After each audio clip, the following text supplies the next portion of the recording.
Três irmãos, três escolhas, três destinos entrelaçados com a própria morte. As relíquias da morte não são apenas objetos mágicos, são símbolos de poder, orgulho e, acima de tudo, da inevitabilidade do fim. Nesta noite tranquila, você vai conhecer as origens dessas lendas, a varinha das varinhas e sua história sombria, a pedra da ressurreição, que promete reencontros impossíveis, e a capa da invisibilidade, que esconde mais do que apenas corpos. Aqui no Narrador de Histórias, as palavras fluem como feitiços suaves, convidando você a relaxar, imaginar e sonhar. Aproveite este momento para deixar seu like e comentar qual das relíquias você escolheria se tivesse coragem. Também peço que se inscreva no canal, pelo que vejo nas métricas mais de 90% de quem assiste não está inscrito no canal. A sua inscrição é o que mantém esse projeto vivo e em constante evolução. Agora, respire fundo, porque até mesmo a morte gosta de ouvir uma boa história. O Conto dos Três Irmãos. Os recônditos mais sombrios da magia, onde lendas se entrelaçam com a realidade e a ambição sussurra promessas de poder eterno, residem os ecos de uma verdade ancestral, a busca pelas relíquias da morte. Três artefatos lendários, envoltos em mitos e sangue, são venerados e temidos como os mais potentes e perigosos de todo o mundo bruxo. Não são meros objetos, são as personificações do desejo humano de transcender o próprio fim, de enganar o destino inescapável que aguarda. Eight são a varinha das varinhas, a pedra da ressurreição e a capa da invisibilidade. A mera menção de seus nomes ecoa com um poder quase palpável. A varinha, o poder absoluto, capaz de vencer qualquer duelo. A pedra, a ilusão do reencontro, prometendo trazer de volta aqueles que se foram. E a capa, a liberdade da visão, conferindo invisibilidade perfeita. Juntas, ou assim, a lenda sussurra através do século. Elas conferiria a seu possuidor um título que ressoa com a mais profunda das cobiças, o Mestre da Morte. Uma promessa que ao longo das eras moldou o destino de bruxos e bruxas, acendeu guerras e alimentou obsessões que se estenderam por gerações. A crença nessa maestria sobre a própria morte não é apenas um conto de ninar, ela é a força motriz por trás de incontáveis buscas, um ideal que prometia a invencibilidade e a eternidade. Essa lenda, essa tentação primordial, tece-se no próprio tecido da história bruxa, culminando de forma dramática nos eventos que definiram o destino de um jovem órfão, cuja jornada o colocaria face a face com esses artefatos imponentes. A saga que se desenrola não é apenas sobre a descoberta de objetos antigos, mas sobre a revelação de uma verdade muito mais profunda e universal. É a confrontação final entre a arrogância daqueles que buscam dobrar a morte à sua vontade e a sabedoria daqueles que compreendem a beleza intrínseca da aceitação da mortalidade. É um convite a refletir sobre o verdadeiro significado de viver e morrer e sobre o perigo inerente em tentar enganar a ordem natural das coisas. As relíquias da morte, em sua magnificência e terror, não são apenas chaves para um poder inimaginável. São espelhos que refletem a eterna luta da humanidade contra a sua própria finitude. Um lembrete sombrio de que a maior força pode residir não na capacidade de escapar da morte, mas na coragem de encará-la. É nesse limiar que nossa jornada começa, onde o mito se torna história e o significado da verdadeira maestria é posto à prova. Era uma vez, em um tempo imemorial, uma lenda que ecoava pelos corredores mais antigos do mundo bruxo, sussurrada em tom de reverência e temor. O Conto dos Três Irmãos. Essa fábula, imortalizada nas páginas de Os Contos de Beedle, Auparo, narra a origem dos artefatos mais enigmáticos e cobiçados que o universo mágico já conheceu. As relíquias da morte, no coração de cada lenda, reside uma verdade. E nesta, a verdade se desdobra em uma sinfonia de escolhas e consequências, tecendo a tapeçaria do destino dos que se atreveram a desafiar a própria mortalidade. A história se inicia em uma estrada desolada, sob o crepúsculo que pintava o céu com tons de despedida. Três irmãos, os Peverell, caminhavam por entre a quietude da paisagem, uma jornada que os levou a um rio traiçoeiro. Suas águas caudalosas e turbulentas prometiam um fim implacável para qualquer viajante despreparado. Mas os Peverell não eram homens comuns. Eles eram bruxos dotados de uma magia singular, cujos talentos lhes permitiam desafiar os perigos mais sombrios. Com um domínio impressionante sobre as artes arcanas, conjuraram uma ponte que se materializou sobre o abismo aquático, uma estrutura mágica que desafiou as leis da natureza e lhes permitiu atravessar em segurança, escapando da ameaça iminente. A lenda se desdobrava, revelando que os maiores poderes raramente vêm sem um preço, e que a verdadeira sabedoria muitas vezes reside em reconhecer os limites da ambição humana. Os irmãos caminhavam por uma estrada desolada, Saipadia, no horizonte sob o manto pálido de um crepúsculo eterno, onde as últimas luzes do dia pareciam fugir da paisagem árida e inóspita. O ar, pesado e frio, trazia consigo o presságio de algo iminente, enquanto o silêncio era quebrado apenas pelo eco distante de seus próprios passos, uma sinfonia monótona de incerteza e cansaço. De repente, o caminho deles foi abruptamente interceptado por um rio, não um curso d'água comum, mas um fluxo impetuoso e traiçoeiro, cujas águas escuras e revoltas pareciam murmurar antigas maldições. Sua correnteza, poderosa e inquebrável,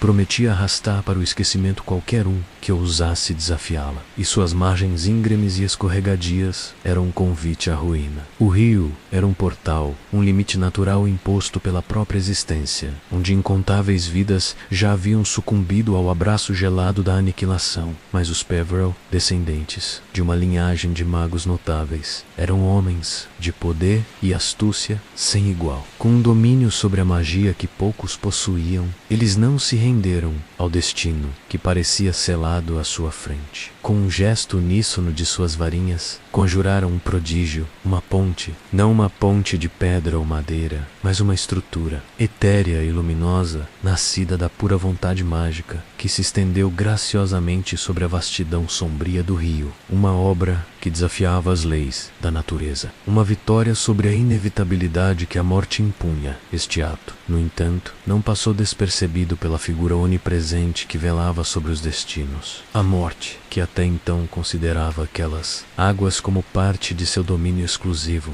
onde aguardava pacientemente suas próximas vítimas, sentiu-se profundamente ultrajada. Uma fúria gélida e ancestral tomou conta de sua essência. Achios Morte, com sua audácia e seu poder, a haviam ludibriado, desviando para longe de suas garras as almas que ela já imaginava colher. Era um desafio direto à sua soberania, uma afronta inaceitável à ordem natural que ela representava. Porém, a morte é tão astuta quanto inexorável. Em vez de manifestar sua ira com a tempestade que poderia aniquilá-los, ela adotou uma postura enganosa. Sua voz, um sussurro gelado que parecia vir do próprio éter, ecoou no ar, fingindo felicitar os irmãos por sua excepcional habilidade. Com um tom que era tão lisonjeiro quanto traiçoeiro, ela elogiou a magia que lhes permitiu escapar de suas garras, a maestria que os salvara da beira do abismo, e como um falso gesto de gratidão por sua inteligência, ofereceu a cada um deles um presente. Presents que,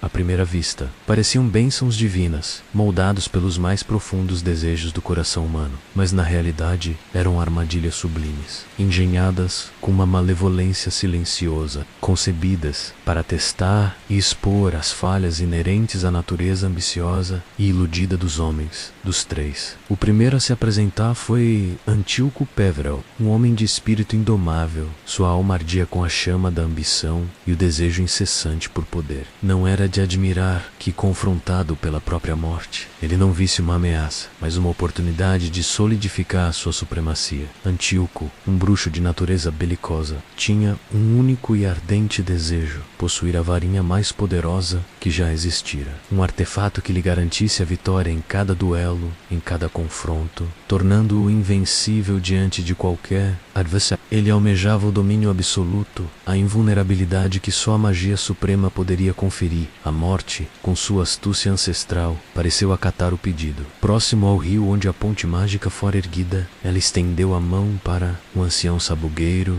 um galho seco e robusto, quebrado de seu tronco. Com um gesto que transcendia a compreensão mortal, moldou, infundindo-lhe um poder inigualável. Uma energia que reverberava com o eco de incontáveis vidas a serem moldadas por seu toque. Assim nasceu a varinha das varinhas, a temida varinha da morte. Um instrumento de força avassaladora, criado para satisfazer o anseio insaciável de Antíoco com um novo domínio em mãos. Antíoco partiu, sua alma inchada de uma glória recém-adquirida, mas vazia de sabedoria. Ele se vangloriava abertamente de sua posse, de sua suposta invencibilidade, proclamando seu poder sem reservas. A varinha, para ele, não era apenas um instrumento, mas a extensão de uma ambição desenfreada, um escudo contra a mortalidade, que ele ousara desafiar. Acreditava-se inatingível, acima das fraquezas e vulnerabilidades comuns aos meros mortais. A ilusão de domínio era tão completa quanto perigosa. Contudo, a verdadeira natureza do poder, quando buscado por pura cobiça,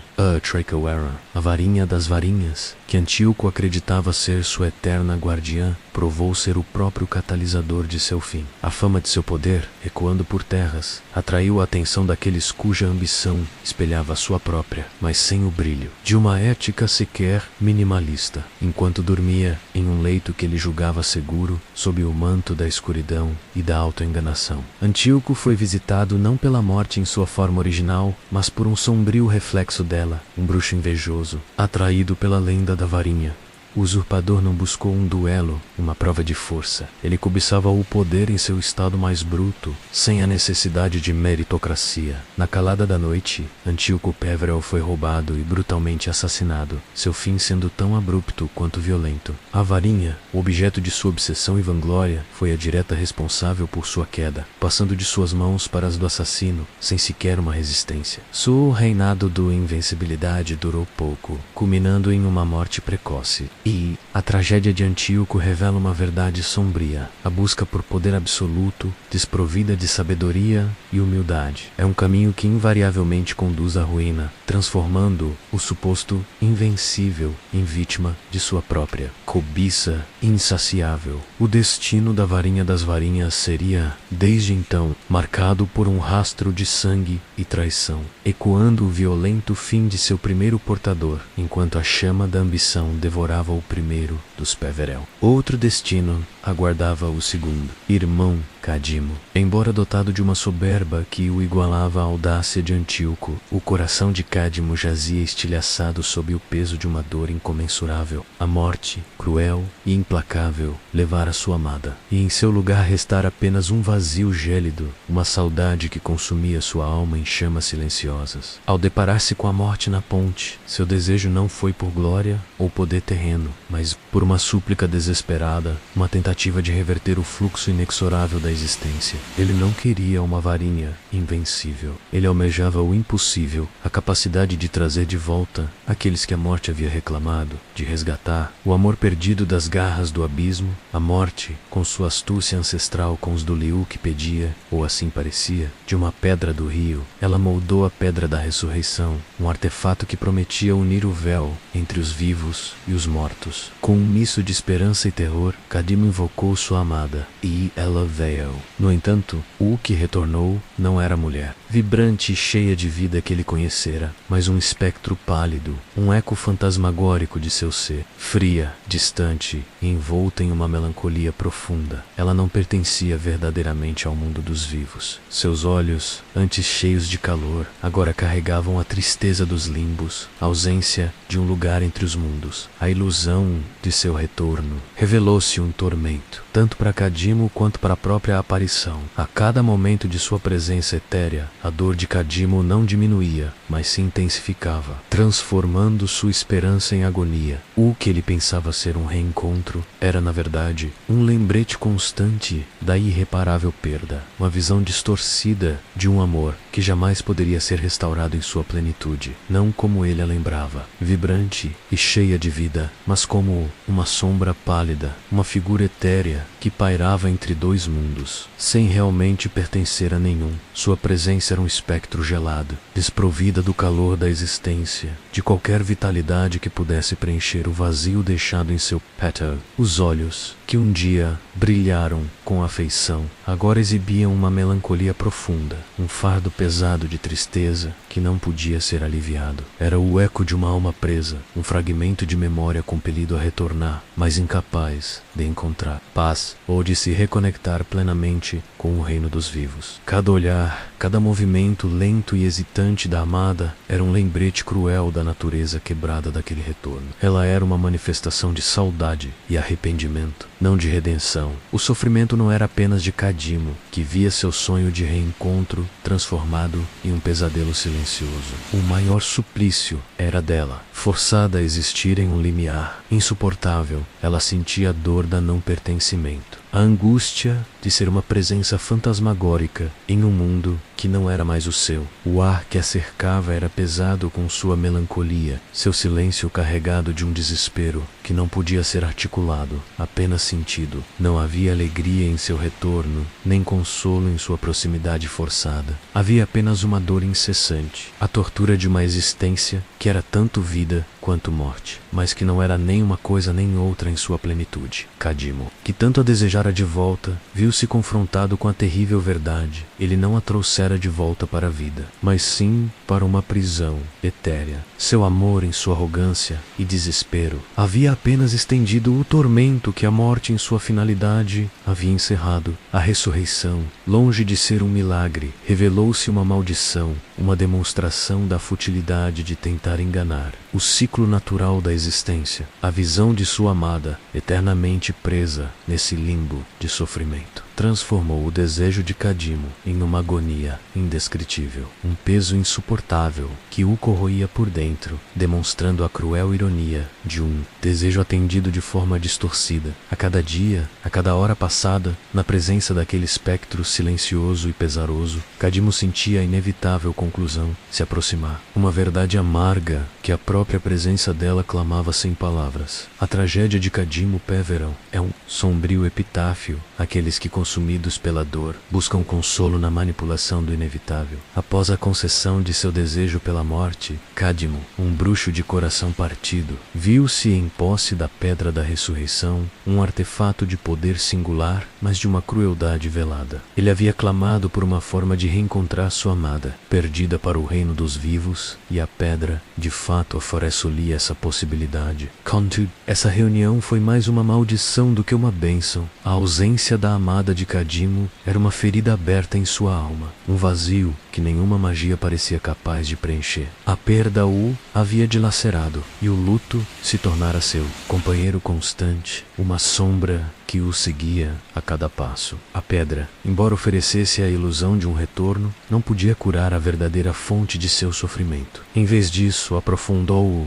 pois Cadimo se viu aprisionado em um limbo de desespero. A promessa de aliviar sua dor se converteu em um tormento ainda maior, uma agonia perpétua que consumia sua sanidade. O fardo que Cadimo carregava era insuportável. A cada dia que passava, a compreensão da irreversibilidade de sua perda se tornava mais pungente, tornando a existência com a pedra uma tortura incessante. A realidade da morte, que ele tanto tentou subverter, impunha-se com uma crueldade redobrada. Assim, Cadimo, exausto e sem esperança de encontrar paz na vida, tomou uma decisão drástica e irrevogável. Ele escolheu abraçar a morte, não como um inimigo a ser evitado, mas como um refúgio, o único caminho para se libertar do sofrimento avassalador que o consumia. Em um ato final de desespero, Cadimo Peverell entregou-se ao descanso eterno, preferindo a quietude do fim à agonia de um luto sem fim. Sua história se tornou um alerta sombrio sobre os perigos de desafiar os limites naturais da vida e da morte, e sobre o peso intransponível de uma dor não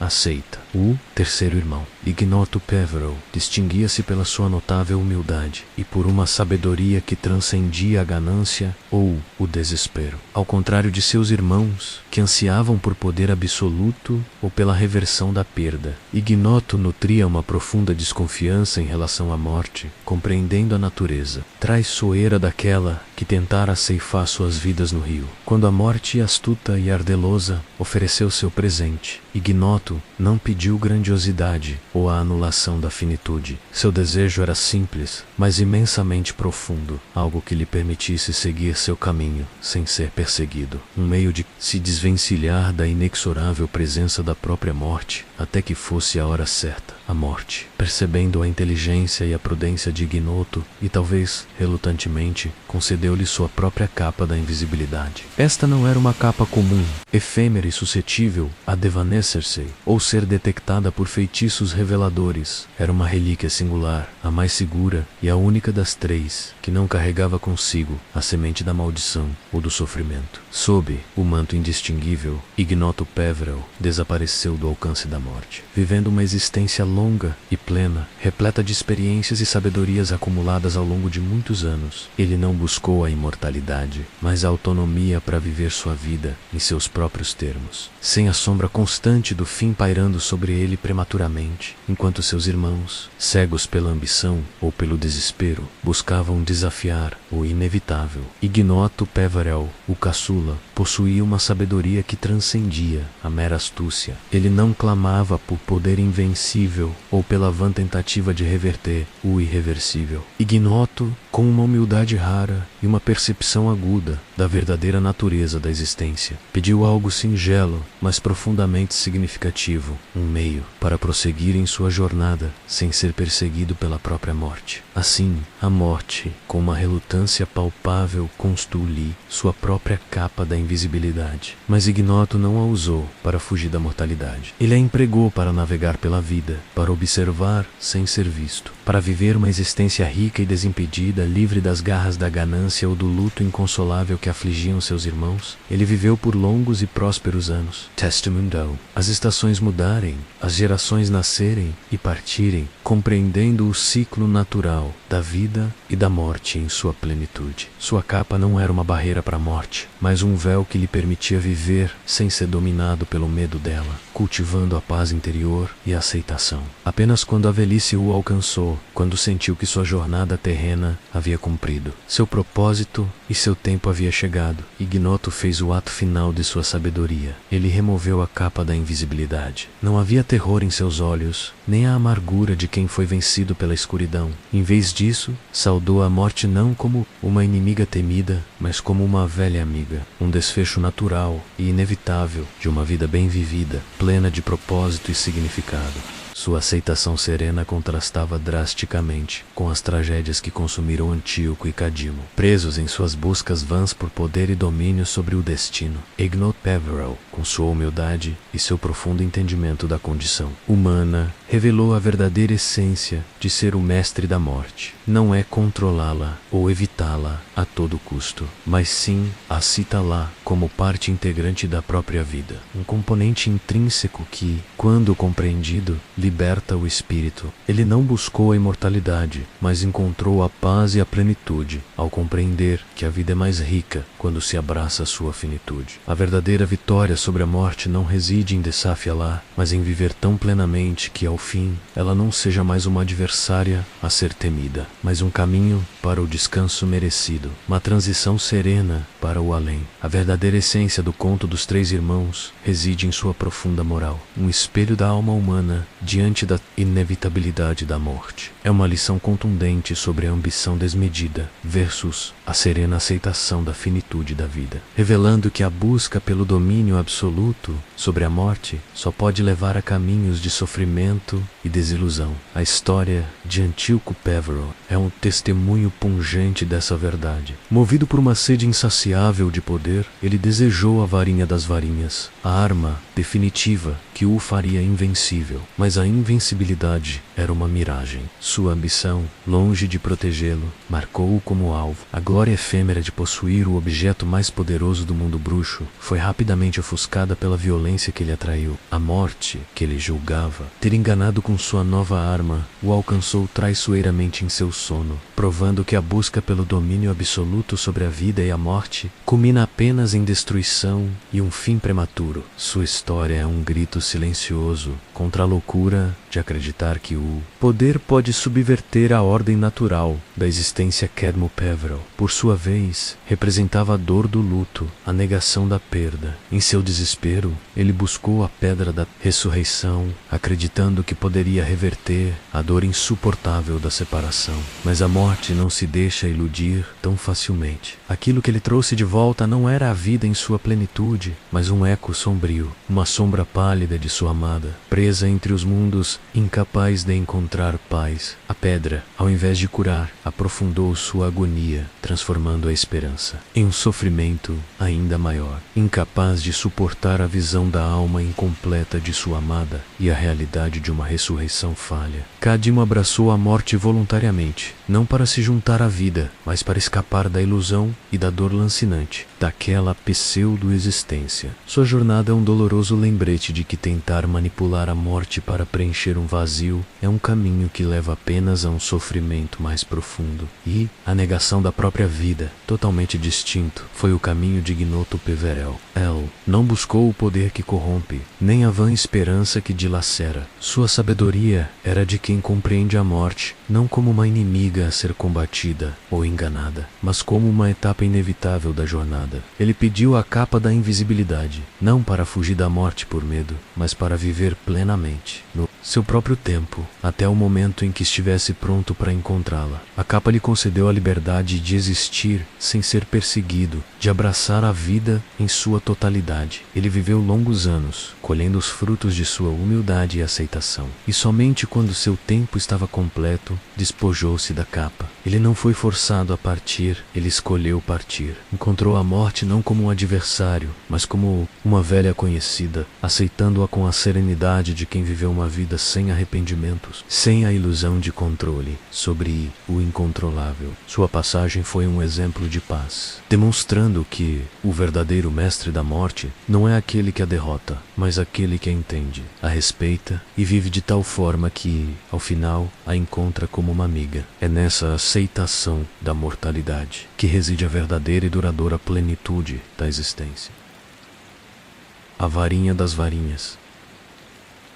A lenda das relíquias da morte, com suas promessas sedutoras de poder supremo sobre a própria mortalidade, não foi apenas um conto de ninar ou uma fábula moral para crianças bruxas. Ela se infiltrou nas profundezas da história do mundo mágico, tornando-se uma obsessão virulenta que moldou destinos e desencadeou conflitos por séculos. A crença de que a posse da varinha das varinhas, da pedra da ressurreição e da capa da invisibilidade poderia conferir o título de mestre da morte exerceu um fascínio quase irresistível sobre bruxos ambiciosos, aqueles que ansiavam por transcender as limitações da existência mortal. Essa lenda alimentou uma busca incessante e muitas vezes brutal. Geração após geração, indivíduos notáveis e muitos outros esquecidos nas páginas do tempo dedicaram suas vidas à caça desses artefatos lendários. Para alguns, a motivação era a invencibilidade em duelos, um desejo ardente de nunca ser superá-lo. Para outros, era a esperança desesperada de reverter a perda, de enganar a morte e trazer de volta aqueles que lhes foram tirados. E para os mais prudentes, a lenda prometia a capacidade de eludir a própria ceifadora, vivendo uma vida plena e escapando do seu alcance até o momento escolhido. Contudo, a influência das relíquias não se restringiu à mera busca individual. Sua existência teórica e a rara aparição de uma ou outra semeou discórdia e violência, transformando-os em catalisadores de intriga e traição.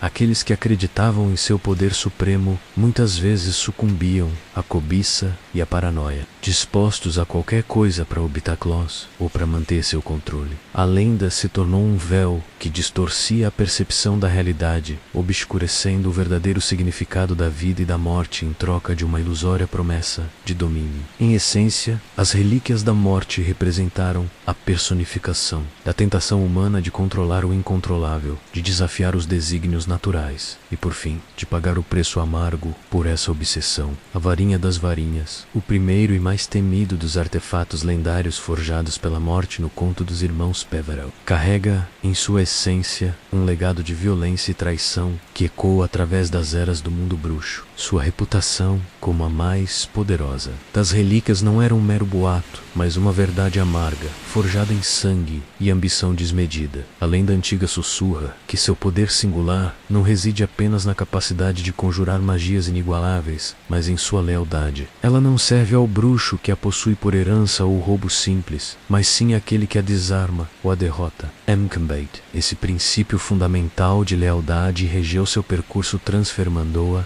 em um prêmio disputado e muitas vezes fatal, desde os tempos mais remotos. A varinha das varinhas foi uma força catalisadora de conflitos. A cobiça por um instrumento capaz de garantir a vitória em qualquer duelo atraía bruxos de todas as estirpes, dos mais nobres aos mais sombrios. A cada nova posse, a história da varinha era reescrita com um capítulo de traição, assassinato ou estratagema cruel. Inúmeros mestres, muitos deles meros vultos nas brumas do tempo, a empunharam por um breve período, apenas para sucumbir à mesma violência que a havia trazido a eles. A narrativa de sua transferência é uma cadeia ininterrupta de fatalidades. O antigo mestre era desarmado, subjugado ou, na maioria das vezes, ceifado pela mão do novo ambicioso. A varinha não concedia paz ou sabedoria. Ela incitava a sede por mais poder, transformando seus possuidores em alvos perpétuos. Cada bruxo que a detinha tornava-se um farol para a cobiça alheia, um convite à usurpação violenta de seu domínio. Esse ciclo vicioso,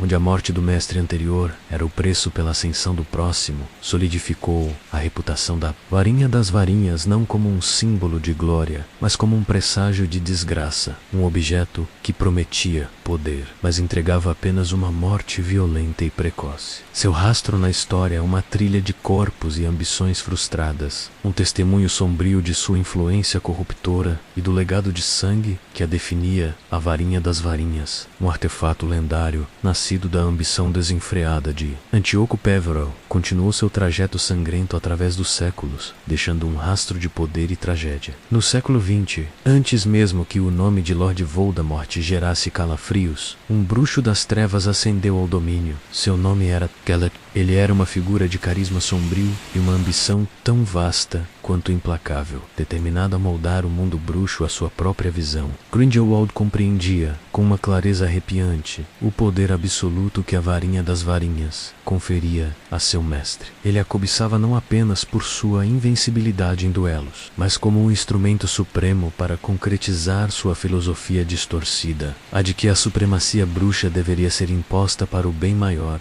uma justificativa perigosa para o controle, e a tirania com uma audácia fria. Grindelwald roubou a varinha de seu então proprietário, o fabricante de varinhas Gregorovitch, e com ela em mãos, desatou uma era de terror sem precedentes. Seu nome ecoava por todo o mundo bruxo como sinônimo de medo, suas ações sangrentas e implacáveis reverberando através das comunidades mágicas. A varinha das varinhas não era apenas um instrumento em suas mãos, ela era o símbolo tangível de sua hegemonia, a prova inquestionável de sua autoproclamada invencibilidade. Cada feitiço lançado, cada adversário superado, solidificava sua reputação e alimentava a crença geral em seu poder absoluto. Essa arma lendária parecia dobrar-se à sua vontade, tornando-o quase imparável. Um arauto do caos que buscava redefinir a ordem mundial através da força bruta e da opressão implacável. Grindelwald personificava a obsessão humana com a morte e o domínio, o arquétipo da busca por um controle absoluto que as relíquias da morte em sua essência representavam. Sua juventude fora marcada por uma sedução compartilhada pela lenda das relíquias. Uma jornada iniciada ao lado de Alvo Dumbledore, ambos fascinados pela promessa de poder irrestrito. Mas enquanto Dumbledore, com o tempo, aprenderia as dolorosas lições da humildade e da aceitação da mortalidade, Grindelwald afundou cada vez mais na tentação do controle, convencido de que a posse da varinha das varinhas o tornaria o mestre da morte, capaz de impor sua visão ao mundo, custasse que custe. A Era de Grindelwald, moldada pelo poder sombrio da Varinha das Varinhas, só poderia ser desafiada por uma força igualmente formidável em um duelo lendário que ecoaria pelos anais da magia. Alvo Dumbledore confrontou o então mestre da varinha, das Varinias, Gellert Grindelwald. A vitória de Dumbledore não foi apenas o triunfo sobre um bruxo das trevas, mas a aquisição da relíquia mais cobiçada, um fardo que ele carregaria com uma consciência única de seu poder e perigo. Sua juventude, Dumbledore fora, ele mesmo, seduzido pela lenda das relíquias, pela promessa de um poder para um bem maior ao lado de Grindelwald. Naquela época, a ambição quase o consumiu, cegando-o para os verdadeiros perigos do controle e da dominação. Contudo, a tragédia da morte de sua irmã e o rompimento com Grindelwald forjaram em Dumbledore uma humildade profunda e uma aceitação amarga da mortalidade. Ele compreendeu que a verdadeira maestria sobre a morte não reside em evitá-la ou controle-la, mas em aceitá-la como parte inegável da vida. Com essa sabedoria forjada na dor, ele empunhou a varinha das varinhas não como um troféu de invencibilidade, mas como uma ferramenta de imensa responsabilidade. Ciente de que sua lealdade era volátil e seu legado, sangrento, Dumbledore a utilizou para propósitos de um bem maior. Nunca para engrandecimento pessoal ou a ilusória busca pela imortalidade. Ele carregou o peso de seu poder entendendo-se. A varinha das varinhas era um objeto que corrompia, tentava e traía, e por isso sua posse era uma constante batalha contra as trevas que ela representava. Ao longo de sua longa e complexa vida, a varinha permaneceu sob seu controle e testemunho de sua força e de sua sabedoria em resistir à tentação de seu poder absoluto. Após sua morte, Dumbledore arquitetou um plano para que o poder da varinha das varinhas se extinguisse com ele, um ato final de desapego e aceitação. Por isso, foi enterrada em seu túmulo, um repouso que ele esperava ser o derradeiro para aquela relíquia tão perigosa. No entanto, a cobiça e a obsessão de Lord Voldemort romperiam essa paz, reavivando a sanguinária história da varinha das varinhas. O próprio Arauto da Morte, cujo nome evocava o pavor e o desespero, nutria uma cobiça insaciável não apenas por poder, mas pela invencibilidade absoluta. Seu medo primordial da morte o impulsionou a cometer atos de magia negra impensáveis, como a fragmentação de sua própria alma em Horcruxes, na tentativa de enganar o inevitável. Para ele, a varinha das varinhas não era apenas um artefato, era a chave definitiva para transcender a mortalidade, a ferramenta que selaria seu domínio sobre a vida e a morte, e o protegeria de todo e qualquer dano. A obsessão de Voldemort pela varinha das varinhas o levou a um dos atos mais profanos de sua jornada, a violação do túmulo de Alvo Dumbledore, nas profundezas do mausoléu de Hogwarts. Sob a escuridão da noite e a ausência de testemunhas, ele profanou o descanso final do bruxo mais poderoso de sua era. Este ato não foi movido por ódio pessoal ou vingança, mas por uma desesperada e cega crença de que a posse física da varinha, retirada das mãos de seu último mestre conhecido, conferiria automaticamente a ele seu poder invencível. Sua mente deturpada pela sede de poder, bastaria rúbela para que a varinha lhe concedesse a total supremacia, tornando-o finalmente imbatível e inalcançável por qualquer força que pudesse opor-se a ele. A grandiosidade de sua ambição era inversamente proporcional à sua compreensão da magia mais profunda e da verdadeira natureza das relíquias. Voldemort, em sua arrogância e sua dependência do poder bruto e da coerção, nunca percebeu a sutileza da lealdade da varinha das varinhas. Ele via o artefato como um mero instrumento a ser tomado pela força bruta, desconsiderando que seu verdadeiro domínio não residia na posse física, mas na conquista de sua lealdade através da derrota de seu mestre anterior. Para ele, o poder era sinônimo de invencibilidade, e a varinha, em sua mente distorcida, era a garantia de que jamais encontraria seu fim. Sua existência, já fragmentada pela criação de suas Horcruxes, era agora ainda mais pateticamente dependente de uma ferramenta que ele acreditava ser sua por direito de conquista, mas que guardava segredos além de sua compreensão. Sua busca implacável por este artefato, movida pelo terror visceral da mortalidade e pela incessante sede de domínio, culminaria numa revelação fatal que ele jamais esperaria, e que desafiaria toda sua crença na invencibilidade forjada pela força, bruta em sua cegueira por poder e sua obsessão pela invencibilidade. Acreditava que a varinha das varinhas seria a chave para sua vitória absoluta sobre a morte e sobre Harry Potter. Ele a roubou do túmulo de Dumbledore, convicto de que essa profanação e a posse física lhe garantiriam sua lealdade e o domínio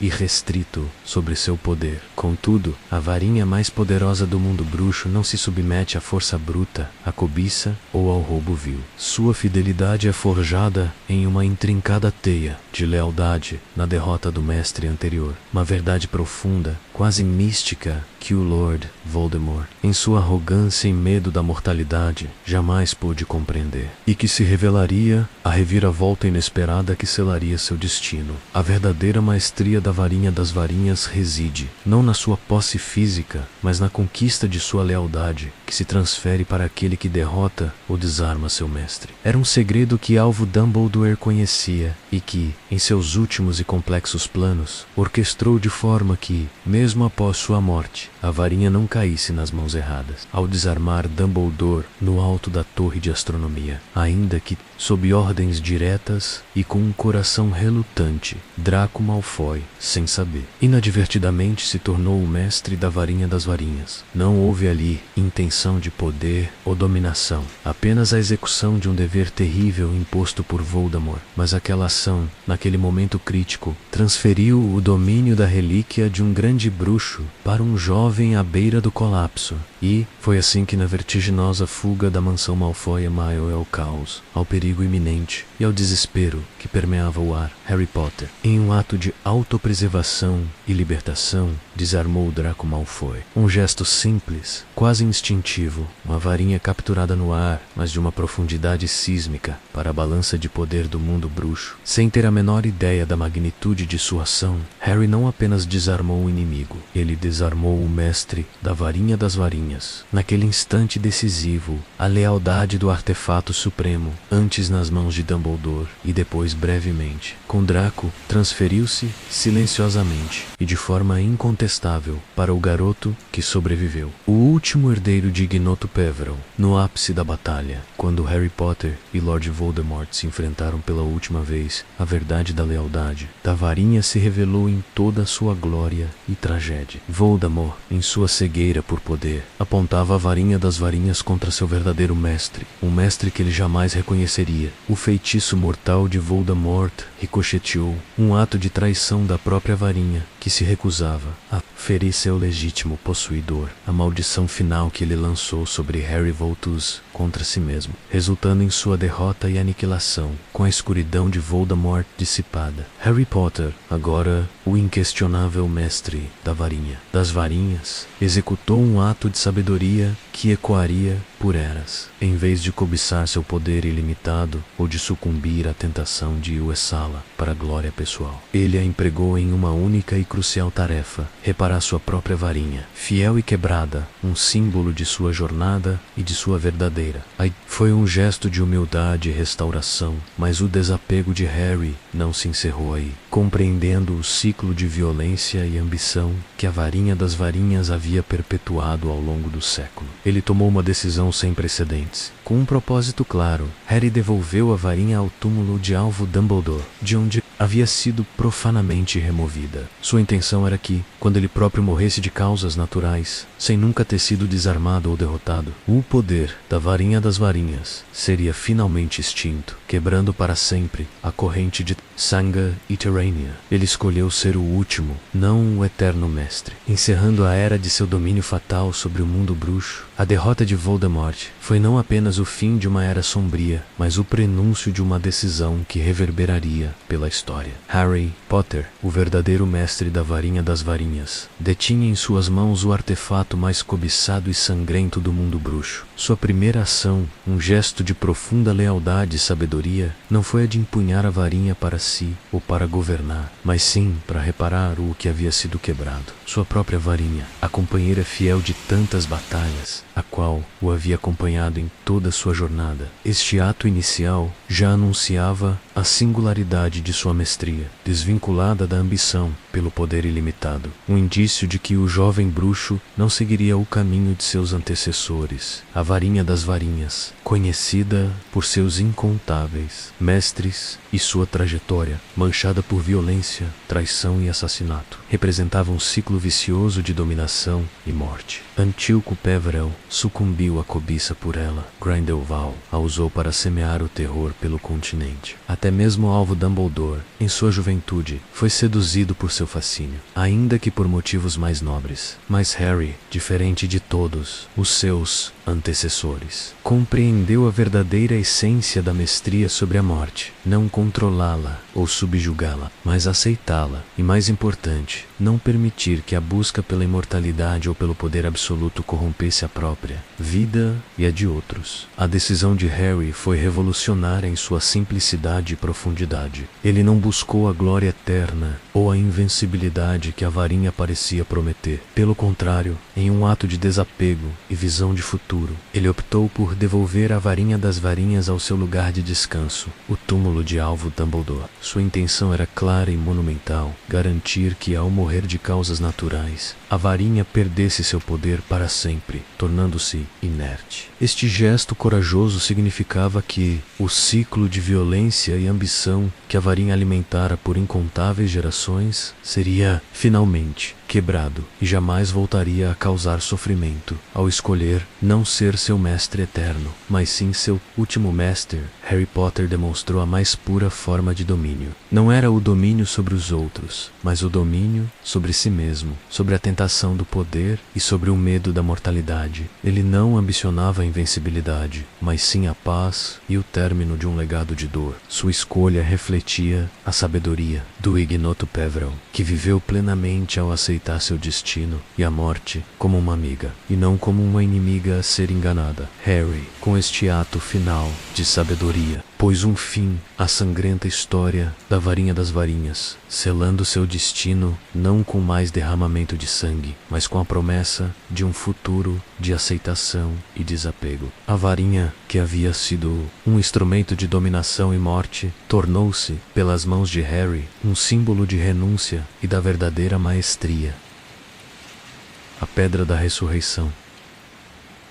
A Pedra da Ressurreição, o segundo dos dons concedidos pela morte no antigo conto dos irmãos Peverell, é um artefato envolto em uma aura de profunda tristeza e desilusão, cuja história antiga ecoa a natureza ilusória de suas promessas, ao contrário da varinha das varinhas, que prometia poder e vitória em combate. A pedra apelava à mais profunda das dores humanas, o luto e a saudade dos que partiram. A lenda narra que o segundo irmão Cadmo Peverell, movido por um coração despedaçado pela perda de sua amada, suplicou à morte a capacidade de trazer de volta seus entes queridos. A morte, com sua astúcia peculiar, concedeu-lhe a pedra, mas o fez com uma crueldade sutil, pois o que ela oferecia não era a vida plena, mas sim um simulacro sombrio. Os antigos relatos e as advertências sussurradas através das gerações deixam claro que os retornos da Pedra da Ressurreição nunca foram verdadeiros. Aqueles que eram trazidos de volta não eram as pessoas que um dia viveram, eram meros ecos, sombras espectrais aprisionadas em um limbo entre a vida e a morte. Sem corpo físico, frios e melancólicos, esses espíritos não podiam interagir plenamente com o mundo dos vivos, nem sentir alegria ou paz. Sua presença, longe de consolar, apenas aprofundava a dor de quem os invocava, transformando a esperança em agonia. O que a pedra oferecia era um vislumbre fantasmagórico do passado, uma lembrança constante da ausência e da impossibilidade de um verdadeiro reencontro. A tragédia inerente à Pedra da Ressurreição reside precisamente em sua incapacidade de subverter a morte de forma significativa. Ela brincava com as emoções mais vulneráveis, iludindo seus usuários com a promessa de um milagre que jamais se concretizava. Aqueles que no passado quando se apegaram a ela, logo descobriram que a presença desses espectros aumentava seu próprio sofrimento, lembrando-os da barreira intransponível entre os vivos e os mortos. A pedra se tornou assim um símbolo da futilidade de tentar enganar o destino, uma lição amarga de que a aceitação da perda é paradoxalmente o único caminho para a paz. Sua história antiga é um testemunho da natureza enganosa de seus poderes, um eco dos corações partidos que ousaram acreditar em seu falso consolo, a pedra da ressurreição. Outrora um lamento silencioso no coração de Cadimo Peverell seguiu um caminho tortuoso através das eras, mergulhando cada vez mais fundo nas sombras da ambição e da magia negra, deixando para trás a dor de falsas promessas. Este artefato singular, nascido da cobiça e da saudade, passou de geração em geração, uma herança velada que guardava um poder imenso, embora perigoso. Seu legado, de alguma forma, permaneceu atado à linhagem de seu criador, serpenteando pelos séculos até encontrar um lar entre os descendentes mais diretos de Cadimo. A família Gaunt, os Gaunt, um clã orgulhoso e isolado, aferravam-se à sua pureza de sangue com uma devoção quase fanática, e com ela, aos poucos vestígios de sua glória ancestral. O anel dos Peverell, adornado com a insígnia da pedra, que prometia o retorno dos mortos, tornou-se um símbolo de sua nobreza, mais valorizado por sua conexão genealógica do que por sua capacidade mística. Marvolo Gaunt, o último patriarca da linha direta, o exibia com um orgulho cego, ignorando o verdadeiro poder e a verdadeira maldição que o anel continha. Ele via apenas um objeto de família, uma prova tangível de seu passado ilustre, e não uma das lendárias relíquias da morte. Foi neste cenário de decadência e snobismo que um jovem Tom Riddle, o futuro Lord Voldemort, cruzou o caminho dos Gaunt, sedento por poder e obcecado pela imortalidade. Ele descobriu o anel de sua própria linhagem materna, um artefato que, para ele, representava uma conexão crucial com sua herança bruxa. Voldemort, em sua arrogância e ignorância da lenda das relíquias, não percebeu que aquele anel era a própria pedra da ressurreição. Para ele, era apenas um poderoso símbolo ancestral, uma peça de grande valor, sentimental e mágico, que ele não hesitou em profanar para seu propósito mais sombrio. Em um ato de depravação inigualável, Voldemort tomou o anel e o transformou em uma de suas horcruxes, um receptáculo para fragmentar sua alma imortal. A pedra da ressurreição, já uma ferramenta de ilusão e sofrimento, foi desvirtuada para se tornar um âncora para a existência de um dos maiores bruxos das trevas de todos os tempos. Sua essência, que outrora prometia um retorno funesto aos vivos, agora aprisionava um pedaço da alma corrompida, garantindo que o seu portador jamais pudesse verdadeiramente morrer. Assim, o anel, um legado de uma promessa falha, tornou-se uma obscenidade mágica, um testemunho da cobiça insaciável de um homem que se recusava a aceitar o ciclo natural da vida e da morte. A pedra da ressurreição, um artefato de poder enganoso, possuía uma história de tristeza e ilusão. Legada através da linhagem Peverell, ela encontrou seu caminho até a família Gaunt, transformada em um anel ancestral e posteriormente profanada por Lord Voldemort em uma de suas abominações mais sombrias. Uma Horcrux foi neste ponto, envolta em magia negra e uma maldição letal, que a pedra cruzou o caminho de alvo Dumbledore, o maior bruxo de sua era, e se tornou o palco de seu maior erro, uma tentativa desesperada de redenção. Dumbledore, em sua juventude, foi ardentemente seduzido pela lenda das relíquias, compartilhando com Grindelwald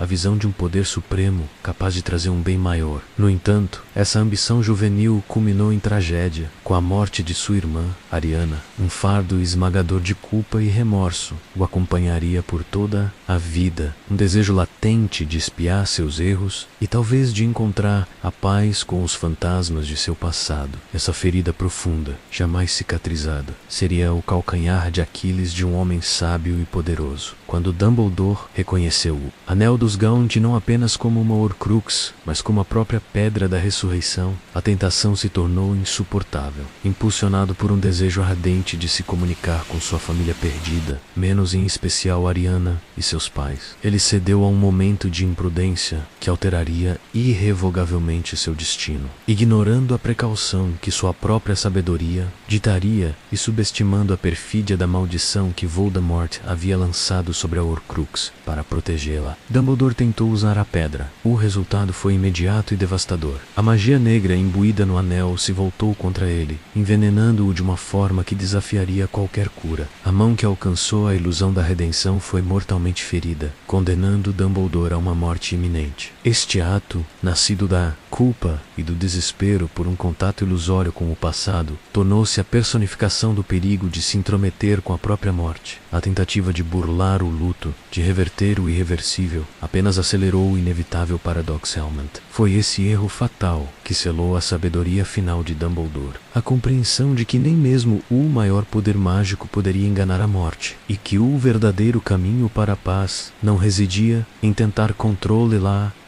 revertê-la, mas em aceitá-la com humildade. As consequências de sua ação, embora terríveis, pavimentaram o caminho para que, nos meses seguintes, ele pudesse guiar Harry Potter na jornada para a verdadeira maestria da morte, não através de poder, mas de aceitação e sacrifício. A pedra, embora lhe custasse a vida, também lhe concedeu a clareza final. A cena se desenrola na hora mais sombria, na Floresta Proibida, onde o destino aguardava Harry Potter. Ele carregava um fardo pesado, o conhecimento de que seu caminho o levava a um confronto derradeiro com a própria encarnação do medo e do ódio, Lord Voldemort, e ao seu alcance, oculto no pomo de ouro, legado por alvo Dumbledore, jazia a segunda das lendárias relíquias da morte, uma pedra sussurrada como capaz de trazer de volta ecos dos que partiram. Dumbledore, em sua sabedoria final, ou talvez em sua última busca por redenção, havia reconhecido a pedra, apesar da maldição que outrora quase o consumira. Ele a deixou para Harry, não como um meio de enganar a morte, mas como um catalisador para a aceitação,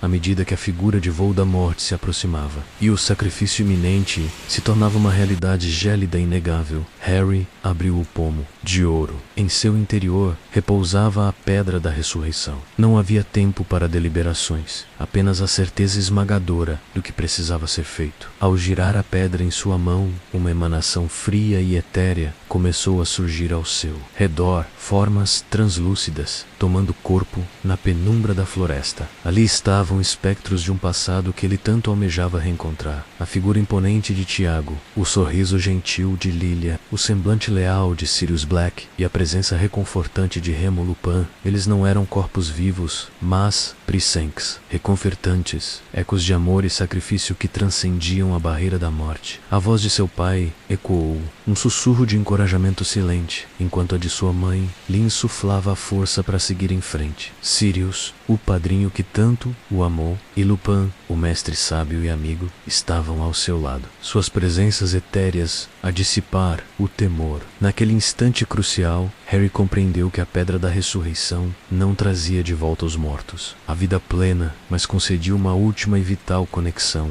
uma despedida, um derradeiro ato de coragem. Eles eram seu escudo invisível, sua armadura emocional, as vozes que o lembravam de quem ele era e pelo que estava lutando. Eles caminharam com ele passo, a cada batida do coração que se preparava para parar, até o ponto de não. Sua presença fantasmagórica era o testemunho do amor que o protegia, a coragem que o impulsionava e a certeza de que ele não morreria sozinho. A pedra, naquele momento, não era sobre enganar a morte, mas sobre excitá-la com o coração. Plano de amor. Após o confronto, a pedra da ressurreição, cumprida sua derradeira função, deslizou dos dedos de Harry na escuridão da Floresta Proibida. Ele não a procurou, não sentiu a necessidade de recuperá-la. Seu propósito havia sido cumprido. Em um ato de profunda sabedoria e aceitação, Harry deixou-a para trás, enterrada no solo da floresta, um segredo esquecido. Ele havia compreendido que a verdadeira conexão com aqueles que partiram residia na memória, no amor e na aceitação da mortalidade, não na ilusão de um retorno forçado. A pedra, portanto, permaneceu um artefato de poder, mas desprovida de sua capacidade de atormentar, um testemunho silencioso de uma jornada rumo à compreensão da morte. Ela caiu, sem alarde, no chão coberto de folhas da floresta, um ponto minúsculo e insignificante em meio à vastidão da escuridão. Nesse simples ato reside uma das mais profundas revelações da saga. Harry, que havia suportado tanta dor e perda, fez uma escolha silenciosa mas monumental. Elnau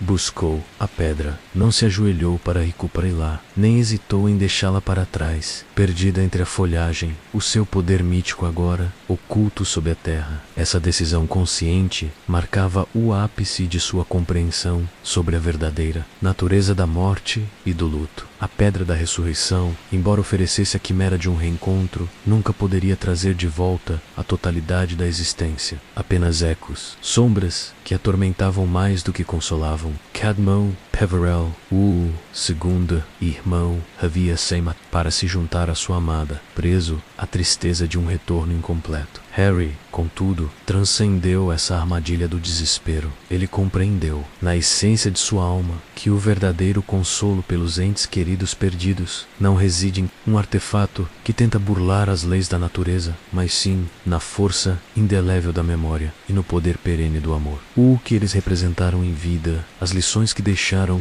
o afeto que compartilharam, menos esses, eram os legados imperecíveis, as verdadeiras presenças que continuavam a guiar e a nutrir seu espírito. Aceitar a perda não significava esquecer, mas sim honrar a memória de forma íntegra, permitindo que a dor se transformasse em força e gratidão. O descarte da pedra não foi um ato de desleixo, mas de sabedoria, uma libertação de uma ilusão sedutora que prometia o impossível. Ao deixá-la ali, Harry abraçou a mortalidade não como um inimigo a ser enganado, mas como uma parte inseparável da jornada, alinhando-se, finalmente, com a sabedoria de Ignoto Peverell. A lenda diz que a pedra permanece na floresta, um testemunho silencioso de que a verdadeira vitória sobre a morte se encontra na aceitação, no amor e na plena vivência da vida, por mais efêmera que ela seja. O destino da capa da invisibilidade. Entre as 3 relíquias da morte, a capa da invisibilidade se destaca como o artefato de maior pureza e menor mancha, uma antítese sombria à violência e ao luto que acompanham suas irmãs. No conto ancestral dos irmãos Peverell, foi a recompensa de Ignoto, o mais sábio e humilde dos 3, que pediu a própria morte a algo que o permitisse partir sem ser seguido. Assim, a morte, relutantemente, concedeu-lhe a própria capa que a acompanhava em suas rondas. Um manto de invisibilidade sem igual, diferente das capas comuns, cujos feitiços de ocultamento desbotam com o tempo e são vulneráveis a encantos de revelação. A capa de Ignoto era uma verdadeira maravilha mágica. Sua invisibilidade era absoluta, imune ao envelhecimento e a qualquer feitiço de detecção conhecido. Não era um truque temporário, mas uma propriedade inerente, um véu impenetrável que se fundia com o próprio ar. Essa característica singular a elevava a um patamar distinto, conferindo a seu portador uma proteção genuína, não um poder ostensivo ou uma forma de ludibriar o inevitável. Essa capa da invisibilidade não apenas ocultava o corpo físico, mas também representava uma profunda sabedoria, a aceitação da vida em seus próprios termos e a compreensão de que a verdadeira maestria não reside em desafiar a morte, mas em viver plenamente e em paz com sua inevitabilidade. Poor Tuxedo, concedida a Ignoto por sua humildade e perspicácia, a capa nunca carregou o fardo de sangue e cobiça que maculou a varinha das varinhas e a pedra da ressurreição. Ela permaneceu um símbolo de proteção e discernimento, passando de geração em geração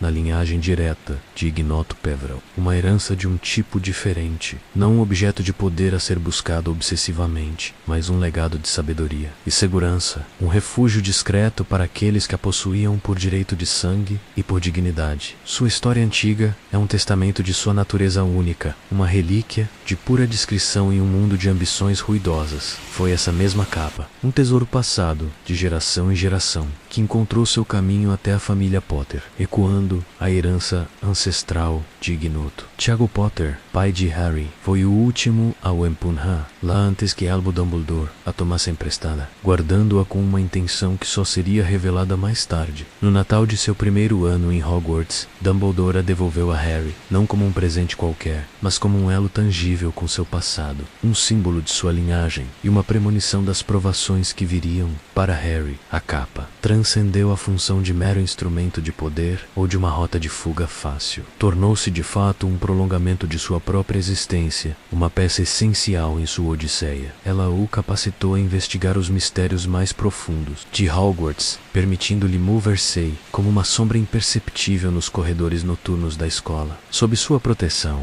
ele desvendou segredos antigos e navegou por perigos ocultos, uma ferramenta indispensável para a descoberta. Em sua busca implacável pelas Horcruxes, a capa foi uma aliada silenciosa e vital, um escudo invisível contra a atenção indesejada, permitindo que ele e seus companheiros avançassem onde outros falhariam. Da mesma forma, na evasão constante dos comensais da morte, a capa ofereceu a proteção necessária para a sobrevivência, transformando o ato de existir em uma furtividade contínua, ao contrário do cetro de Sabugueiro e da Pedra da Ressurreição, que se perderam em atos de desapego e aceitação. A capa da invisibilidade permaneceu com Harry. Ela não foi descartada nem abandonada. É o único dos artefatos que ele manteve, não por um desejo de poder ou imortalidade, mas porque simboliza a aceitação serena da morte e a capacidade de viver uma vida plena e protegida, mas sem manipular a existência ou buscar o controle sobre os domínios da vida e da morte. Harry, emulando a sabedoria de seu antepassado ignoto, usou-a para moldar sua própria vida com a intenção de passá-la aos seus filhos, perpetuando não apenas um objeto mágico, mas uma filosofia de existência, a capa da invisibilidade. O artefato mais sábio e menos maculado das relíquias da morte permaneceu com Harry Potter, não como um troféu de guerra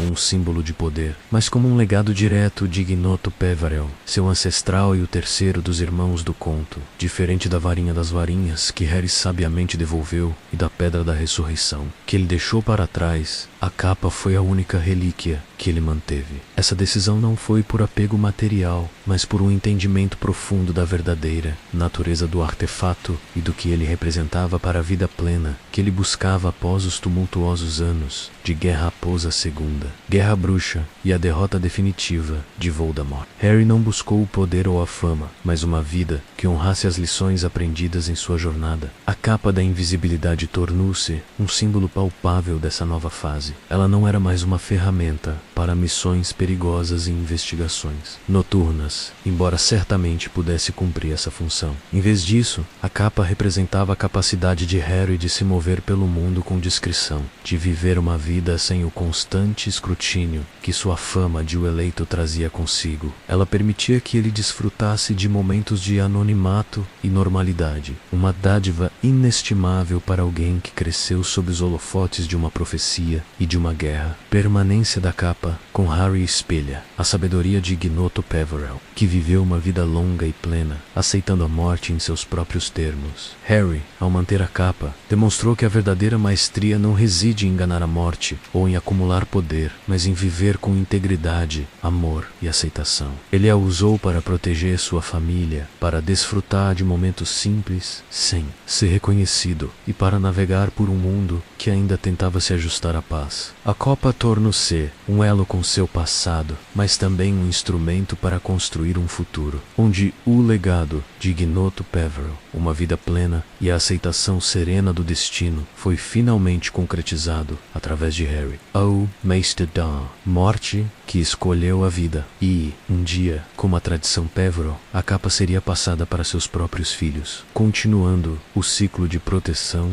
e sabedoria. A jornada através das lendas e destinos das relíquias da morte nos trouxe a uma encruzilhada crucial de compreensão. Mais do que meros objetos de poder, elas se revelam espelhos da mais profunda obsessão humana, a imortalidade e o domínio sobre o inevitável fim. A saga que as envolveu é um testamento à perigosa sedução do poder e à serena beleza da aceitação. Em um extremo ergo-se a figura de Lord Voldemort, um ser forjado pelo mais primal dos medos, o medo da morte. Sua própria denominação, Voo da Morte, ecoa a fuga desesperada de sua própria mortalidade. Ao fragmentar sua alma em Horcruxes, ele não apenas buscou enganar a morte, mas desfigurou sua existência, transformando-se em uma sombra incompleta e amedrontadora. Para ele, a varinha das varinhas não eram um instrumento, mas a chave para a invencibilidade, a ferramenta derradeira para impor sua vontade sobre a vida e a morte. Sua busca era a personificação da cobiça e da negação. Contrasta-se com ele. Alvo Dumbledore, cuja própria juventude foi maculada pela mesma tentação, impulsionada pela lenda das relíquias, ao lado de Grindelwald. No entanto, o peso da tragédia, a perda de sua irmã Ariana, o conduziu a uma profunda lição de humildade. Dumbledore compreendeu que o verdadeiro mestre da morte não a evadia ou submetia, mas a aceitava como uma parte intrínseca da tapeçaria da vida. Mesmo sua tentativa de redenção com a Pedra da Ressurreição, nascida da culpa, serviu para solidificar essa verdade amarga. Manipular a morte só aprofunda o sofrimento, e então surge Harry Potter, o verdadeiro herdeiro da sabedoria de Ignoto. Peverell. Ele não perseguiu as relíquias movido pela ambição ou pelo medo, mas as encontrou como peças de um legado enigmático deixado por Dumbledore, usando-as por pura necessidade e instinto de sobrevivência. A capa da invisibilidade, uma herança direta de sua linhagem, tornou-se seu manto de proteção e um meio para cumprir sua missão. A Pedra da Ressurreição, usada em seu momento mais sombrio, não trouxe de volta os mortos, mas infundiu-lhe a coragem para enfrentar o seu próprio sacrifício. E a varinha das varinhas, após derrotar aquele que não deve ser nomeado, foi entregue de volta ao seu leito final. Um ato de profunda sabedoria que visava quebrar o ciclo de violência e domínio para sempre. A jornada de Harry com as relíquias é a epítome do verdadeiro domínio sobre a morte. Ele não alcançou a imortalidade, mas encontrou a paz e a plenitude ao abraçar o amor, a coragem e a aceitação da mortalidade. As relíquias da morte não prometem vida eterna, mas revelam que a verdadeira vitória sobre o fim não reside em sua negação ou controle. É em viver cada momento plenamente, com amor e aceitação, compreendendo que a morte não é um inimigo, mas parte natural da grande aventura da vida. Assim, a verdadeira maestria não está em possuir artefatos mágicos, mas em dominar a si mesmo e a compreensão de que, ao fim, só é preciso aceitar.